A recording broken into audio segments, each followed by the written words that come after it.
వ్యవసాయ ప్రపంచాన్ని మార్చేయగల ఓ అద్భుతమైన టెక్నాలజీ ఏకంగా 4000 ఏళ్ల నాటిదని, పైగా దాన్ని టన్నుల కొద్దీ ప్లాస్టిక్ కింద పాతిపెట్టారని చెప్తే కాస్త ఆశ్చర్యంగా ఉంది కదూ. పదండి, ఆ రహస్యమేంటో కలిసి చూద్దాం. చూడండి, మన పొలాల్లో మన చుట్టూ ఎక్కడ చూసినా ప్లాస్టిక్ రాజ్యమేల్తోంది.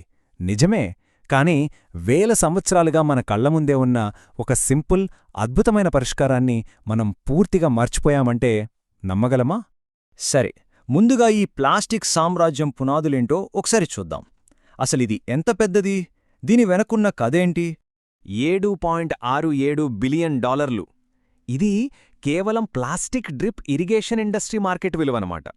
ఇక్కడ విషయం ఆ నంబరెంత పెద్దది అని కాదు, ఆ పరిశ్రమ ఎంత పవర్ఫుల్ అనేది. ఒక్కసారి ఆలోచించండి. ఒకవైపేమో కరెంటు, కాంప్లెక్స్ మిషన్లు, పైపుల గందరగోళం, మరోవైపు సింపుల్గా ప్రకృతి సూత్రాల మీద పనిచేసే ఒకే ఒక్క మట్టికుండ. ఎంత తేడా కదా! ఇప్పుడు మనం ఆ పురాతన టెక్నాలజీ దగ్గరికి వెళ్దాం. దాని పేరే ఓలా. దీని వెనకున్నది ఏదో మాయా మంత్రం కాదు, చాలా సింపుల్ సైన్స్, స్వచ్ఛమైన ఫిజిక్స్. ఈ టెక్నాలజీ పనిచేసే విధానం చాలా చాలా తెలివైంది. దీన్నే సాయిల్ మాయిశ్చర్ టెన్షన్ అంటారు.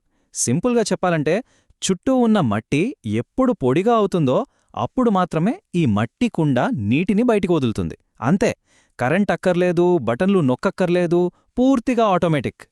ఇది ఎంత సింపుల్ అంటే, ఆ కుండను భూమిలో పాతిపెట్టడం, నీటితో నింపడం, అంతే. మొక్కల వేర్లే వాటికి కావలసిన నీటికోసం ఆ కుండ దగ్గరికి వస్తాయి. ఇక మిగతాదంతా ప్రకృతే చూసుకుంటుంది. సింపుల్ కదా! ఈ పోలిక చూడండి, ఎంత బావుందో. ఓలా అనేది మొక్కలకు ఒక బయలాజికల్ గ్లూకోజ్ బాటిల్ లాంటిది. అంటే మొక్కకు ఎప్పుడు నీళ్ళవసరమో, ఎంత అవసరమో అంతే నీటిని డైరెక్ట్గా వేర్లకు అందిస్తుంది. ఒక్క చుక్క కూడా వేస్ట్ అవ్వదు. హాస్పిటల్లో మనకి గ్లూకోజ్ ఎలాగో, మొక్కకు ఇది అలాగనమాట. సరే, ఇప్పుడు ఈ టెక్నాలజీ ప్రయాణం చూద్దాం. దీని చరిత్ర మామూలుగా లేదు. ఇది కేవలం ఒక ఆవిష్కరణ కాదు, వేల ఏళ్ల వారసత్వం. ఇది ఏదో ఒకచోట పుట్టిన టెక్నాలజీ కాదు, అదొక్కటే ఇందులో ఉన్న అసలు అద్భుతం. ఒకరితో ఒకరికి సంబంధం లేకుండా ప్రపంచంలో వేర్వేరు నాగరికతలు వాటంతటా అవే ఇదే సింపుల్ సొల్యూషన్ను కనిపెట్టాయి. నార్థాఫ్రికా నుంచి చైనా దాకా, రోమ్ నుంచి అమెరికా వరకు అంతటా ఇదే తెలివి వాడారు. 40,000. ఈ నంబరేంటనుకుంటున్నారు?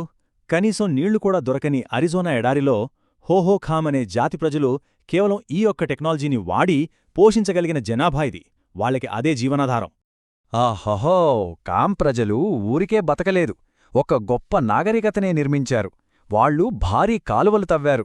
కుండలు ఇంకా బలంగా ఉండేందుకు రివెటెడ్ హ్యాండిల్స్ అని ఒక కొత్త టెక్నిక్ కనిపెట్టారు. చివరికి ఆ మట్టి కుండలనే కరెన్సీగా కూడా వాడారంటే ఆలోచించండి. ఇంకో ఆసక్తికరమైన విషయం, కలుపు మొక్కలతో యుద్ధం.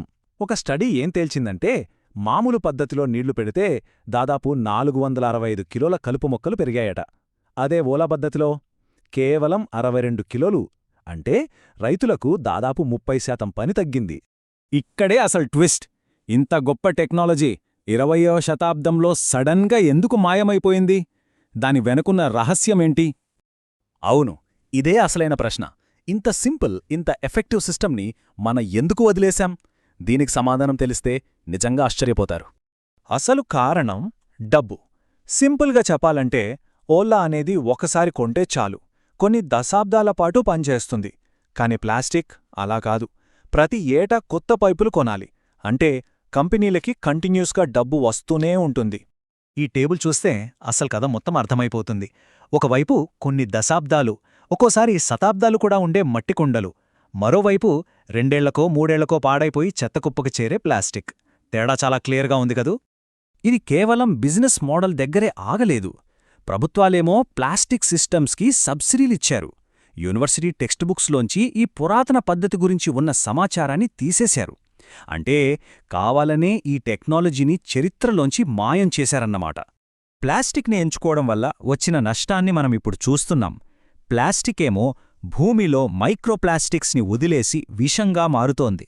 అదే మట్టికుండ పగిలిపోయినా మళ్ళీ మట్టిలోనే కలిసిపోతుంది.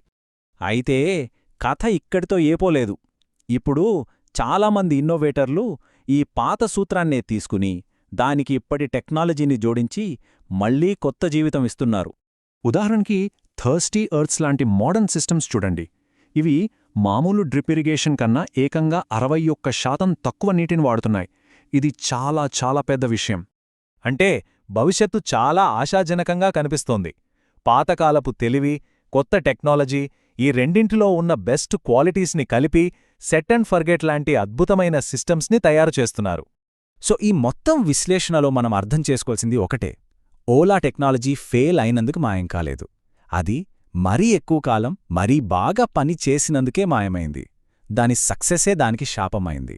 కాబట్టి చివరికి మిగిలే ప్రశ్న ఒక్కటే: మనమొక పరిశ్రమలో పెట్టుబడి పెడుతున్నామా లేక మన భూమిలో పెట్టుబడి పెడుతున్నామా? ఈ విషయం గురించి మనమందరం ఆలోచించాల్సిన అవసరం ఉంది.